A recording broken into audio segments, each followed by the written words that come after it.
මම ওই පහුගිය දවස්වලත් ගියා මීගමේ බන්ධනාගාරේ 50ක් ගියා. 2500ට වැඩි කිව්වා මේ සිරකාරයෝ. 180ක් මේ ඉන්නේ තරුණ මහත්තුරු කොල්ලෝ. හේතුව එයත්තන්ට පොඩි කාලේ ඉඳන් අසුර ආශ්‍රය කියන එක වැරදිලා. පවුනේ තරුණ දරුවෝ ඔය කොල්ලොන්ගේ සාප්පුවල දැන් බැලුවත් පෙති කාඩ්ඩයක් හරි තියෙනවා. අපු පුරවගෙන නැත්නම් අර දුම්බල පළුවලේ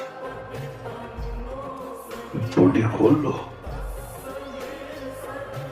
තරුණ මහත්තුරු මීට වඩා වගකීමෙන් වැඩ කරන්න ඕන. අවුරුදු 24ක් 25ක් වෙනකොට ජීවිතය යම් තැනකට ඇවිල්ලා තියෙන්න ඕන. ඔතෙන් තැන් වල ගිහිල්ලා එක එක කෙලකල ඉඳලා පාන්දර 2ට 3ට ඉඳලා ඇවිල්ලා බුදිය ගන්නවා. මේ අපේ දරුවෝ උදේ 10ට විතර නැගිටි. සමහර අම්මලා කියනවා ආමුදුරනේ මං 8ට වැඩට යනවා යනකොටත් දරුවන් නිදි මං ආපහු 5:06 වෙනවා එනකොට කොල්ල ගෙදර නැහැ. මේක කේදවාචකයක් තාත්තා රට.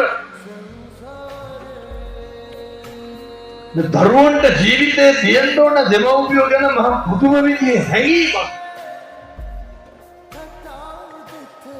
පින්නතුනි මම මේ කියන බණ පදයක් ගාන්නේ කාටද පින් සිද්ධ වෙන්නේ? අපේ අම්මට. මේ කරන කියන සෑම දෙයක් ගානේ පින් සිද්ධ වෙන්නේ තාත්තට. පින්නතුනි අපවත් වෙච්ච මගේ ලොකු හාමුදුරුවන්ගේ 7 දවසේ දාන්නේ ඊයේ 50. එතකොට ඊළඟට ඉන්න නායකහරු ඊයේ ස්පිරිතාලේ නැවතුවා. තාත්තත් ස්පිරිතාලේ. අයියාගේ දානේ කටුරුඩ. බාරගත්ත එක බණකටවත් හානි කරනවද?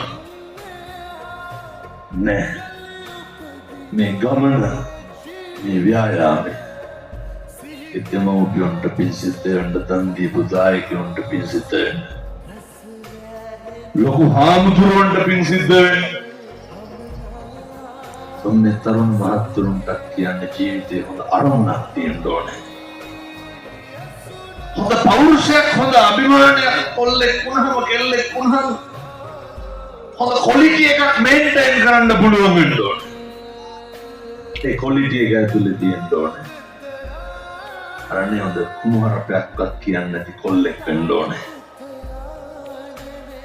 ඒ ක්වොලිටි එක ඇතුලේ තියෙන්න ඕනේ.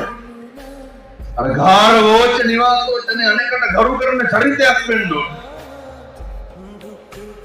අර කවුරුත් කියන අනේ ඌනම් හරි හොඳයි කියන කොල්ලෙක් වෙන්න ඕනේ. ඒ නිසා මම මේ තරුණ මහත්තුරුන්ට කියනවා පුතේ කිසි කෙනෙකුට පාවිච්චි වෙන්න එපා. කිසි කෙනෙක්ගේ සිගරට් කෑලි බොන්න පිටිපස්සේ යන්න එපා. බේර ගන්න බැරි තරුණයෝ කියනවා හාමුදුරුවනේ ගිහිල්ලා පුළුවන් තරම් හැමතැනම කියන්නේ. පිටුතුනේ වඳිනවා.